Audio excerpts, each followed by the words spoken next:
You ask Tiger to solve. This deals with linear equations with one unknown. The final result is y equals 32.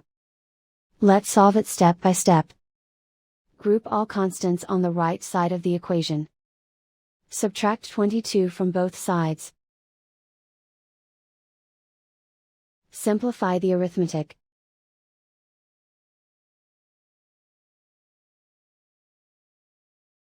Isolate the y. Multiply both sides by 2. Group like terms. Multiply the coefficients. Simplify the fraction. Simplify the arithmetic. And so the final result is y equals 32.